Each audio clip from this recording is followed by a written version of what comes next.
So, early bird gets the worm, but second mouse gets the cheese. Yes, we are rolling. Oh, right. Yes, objections. Objections are the reason why you can't do what you really want to. They are the reason why you can't ditch your second cousin's wedding. They are the reason why you can't leave the toilet seat up. They are the reason why you can't shop till you drop, and you can't stay in bed all day, and you can't burp loudly in public, and you can't wear unironed shirts. Also, if you want to do all of the above, I'd recommend you become a pop star. They get away with almost anything. Sales objections, on the other hand, are the reason why a purchase is not going through. They are the reason why your prospect has paused their purchase journey. But they are not necessarily a bad thing. In this video, we'll go through some of the most frequent sales objections, like the price is too high, or I need to speak with my boss about this, or you're not even offering a guarantee. And I'll offer you a framework to deal with them, plus some plausible responses to them as well. My name is Yash. I used to be an investment banker who started an IT agency, scaled the agency to a 55 people team that built SaaS, fintech, and e-commerce web and mobile applications. I now run ClientJoy, a platform that helps 4,000 agencies and 9,000 freelancers from 90 plus countries grow their business and manage their clients. Welcome to the Agency Advocate.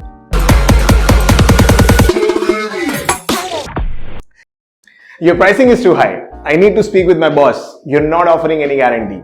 These are some objections that you will often come across when you're trying to close a deal with a prospect. Let's try and understand where do they typically come from. Here are 3 places from which most objections come up. Objections could be a negotiation tactic, or they could arise from something that was not discussed during previous sales meeting, or they could come from the prospect feeling a little uncertain. These are the 3 primary places from which most objections come about. Dealing with an objection that are a part of a negotiation tactic will be dealt with in another video, which once I'm done with, I will be linking in the description over here. For today, we will look at objections that could arise because it was not discussed in previous meetings, or ones that arise because the prospect is feeling uncertain. Firstly, let us remember that objections are not necessarily a bad thing. They are an opportunity for you to know more about your prospect, their priorities, their process, and their variables. If you deal with them the right way, they could lead to building higher trust and opportunity of getting recurring business as well. The reason why most freelancers and agency owners, including you, are not able to properly deal with objections is because you've been trained for 18 years all through your school and university to answer questions directly. Your teacher asks, what is 2 plus 2? You say 4. Your parents ask, why you haven't performed well on the test? You give them an excuse. Your professor asks, what is the difference between top line and bottom line? You explain the difference. This attitude of directly answering questions that has been drilled into you for the last 18 most formative years of your life, you will have to break this habit if you want to get better with handling objections. Because when you answer your prospects' questions directly, you give up the opportunity to learn anything more from them. Here's a good framework to deal with objections. I call it feel, felt, found. It relies on empathizing with your prospects, learning the truth behind those objections, and then building trust to avoid future objections. Whenever your prospect says that your pricing is too high, instead of saying that it is not too high or it is reasonable for the value that we are offering, you want to say something to the effect of, I understand where you're coming from. A lot of our current clients also feel the same way. However, after working with us for 3 months, they found that it offers much higher return on investment. When you say, I understand where you're coming from, you're empathizing with them. You're feeling what they feel. You're walking a mile in their shoes. When you say, a lot of our current clients also felt the same way, you show that they are not the only prospect who had this concern or who felt this way. Other people have had the same concern. By saying that other people are now your clients, you're also implying that even though they had this concern, they went ahead with you. When you say, however, after working with us for 3 months, they found that it offers a much higher ROI, you're saying that it has worked for others. You're also saying that a good way to look at this project is not to consider the pricing as a cost, but an investment. A completely separate way of dealing with this pricing is too high objection could be empathizing with them and then leaving an open question. Something like, I understand where you're coming from. Apart from the pricing, what are some other variables you're considering to finalize a vendor for this project of yours? This way, you're answering their objection with an open mind, open question, and getting them to consider all the variables and not just the pricing. Let's take a real life example. Let's say you're running a social media management agency and your prospect is a traditional business owner.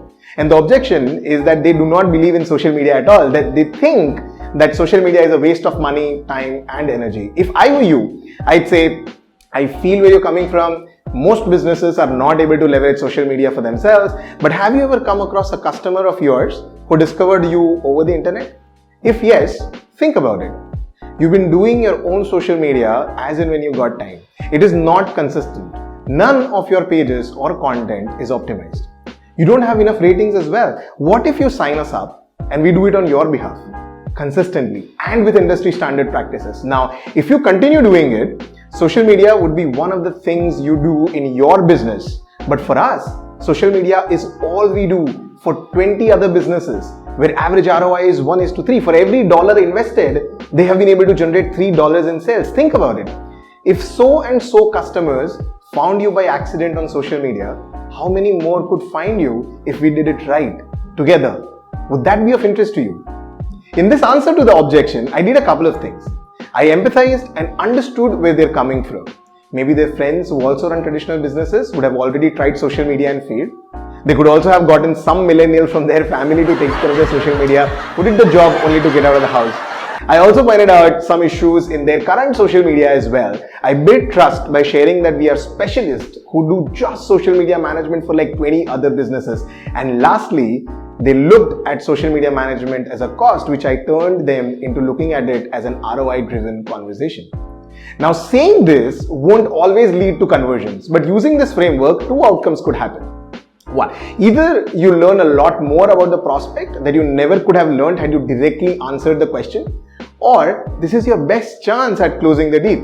When you deal with objections with feel, felt, found framework, you make it an opportunity. And that's it. I hope this has been helpful for you. If you learned something today, hit the like button on this video and let the algorithm gods know that something interesting is happening here, so they can send in more people. If you still have open questions, do write them out in the comments below and I'll respond. I do growth videos weekly, and if you'd like to learn from them, do consider subscribing and pressing the bell icon so you never miss another update. Until next time.